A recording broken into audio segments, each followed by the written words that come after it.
So tonight, the question that I ask you is what things in your life are you going to give a funeral to?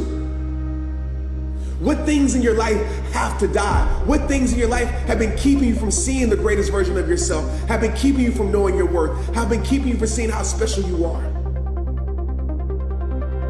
Have been keeping you to live in depression, have been keeping you to live in pain. What things are you allowing to live in your life that need to be dead?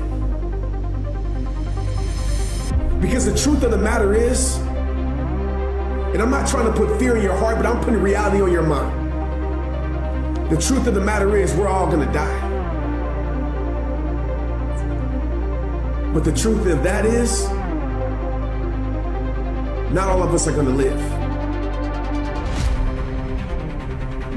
It might be April where you are, and you're expecting nice weather, but it's 20 degrees. So, you might be somewhere where it's too hot. So, you might have sore legs, sore back, sore shoulder. So, the struggle is real. It never gets any easier. You gotta get harder. No one cares what you did yesterday. It only matters to do it today. I'm a cheerleader for those who want to be better, not for those who want to stay the same. But we're so stuck in this comfort zone, and the comfort zone is a beautiful place, but nothing ever grows there. We're so stuck where it's convenient. We're so stuck in this ritual where it feels good, and so when God tries to shake us up a little bit, the problem always happens before the miracle. The lessons always come before the blessings. How bad do you want your goal right now? I think there's a lot of people in the world today, because it's a really niche thing to talk about, I want this is my outcome, this is my goal. Like, how bad do you want? Do you want it as bad as breathing? Do you want it as bad as anything you ever wanted in your life? And if you calibrate it at the highest enough levels, what I found is the people that are the hungriest, they find a way. You choose to stay comfort. You choose comfort. You choose to stay comfortable. You choose to stay in a place that you know your life shouldn't be at anymore. Some of us, we've been living in the same place for the last decade, for the last 15 years, for the last 5 years. And we've been keeping ourselves in a place that has done no good for our life. Some of us need to give that funeral to the environments in our life. As you know, what you surround your life around is what you will become. And when you go through something, you're gonna learn some lessons, but it's not always easy to extract lessons from a bad situation.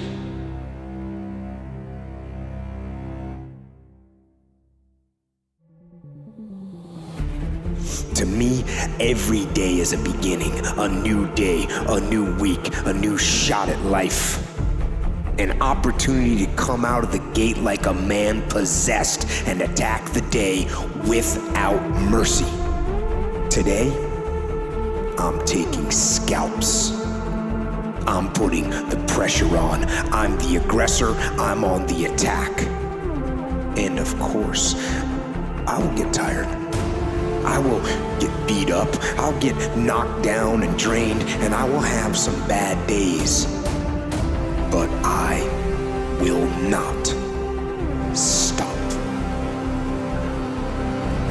When you know why you want something, when it's desperation, the power of being desperate is something that most people avoid. They think desperation is a weakness. And I'm here to tell you, desperation is one of the most powerful emotions you could possibly possess, because when you're desperate, you find reserves and reservoirs of ideas, talents, and a strength that you don't know you have when you find yourself in a desperate situation.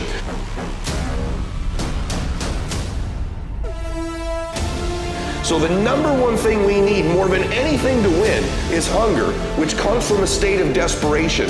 Yet we're constantly trying to comfort ourselves in the real world to avoid the state of being desperate. And so I love the process. I love it. I love working for what I want. I love the sacrifice. I love the dedication. I love the commitment. I love that. Everybody wants the prize. Nobody wants the process. Everybody wants to be a diamond. Nobody is willing to get cut. Everybody wants to go to heaven. Nobody wants to die. And I'm saying to you, whatever you gotta do it, because if you don't, life is gonna whoop you until you surrender. So if it's hard, then do it hard. These are not tears of sorrow. These are tears of joy, because the thing I understand, the only thing I need you to do is deal with it in the right way, and watch what God not only does in your life, watch what God does in everybody's life that's connected to you.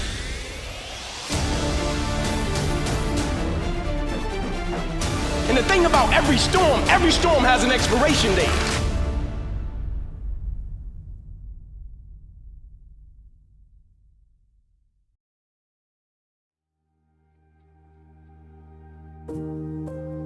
So when I don't see the point and I feel like my life is being dismantled, could it be that God's preparation comes packaged as pain?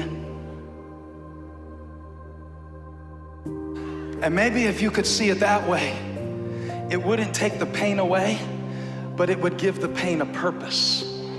If you could see what you've been calling a failure really wasn't a failure, it was a foundation. You're 25, you could be an idiot. It's no problem. Okay, well now you're the same person at 30. It's like people aren't so thrilled about you at that point.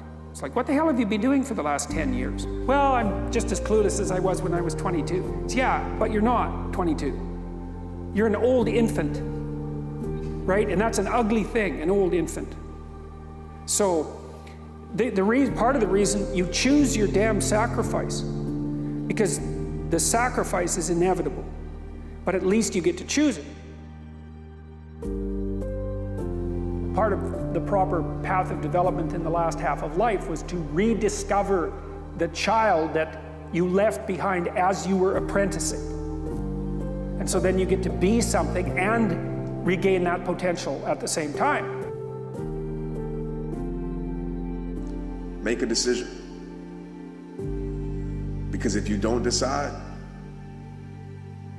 well, you know, life decides for you. Indecision is still a decision.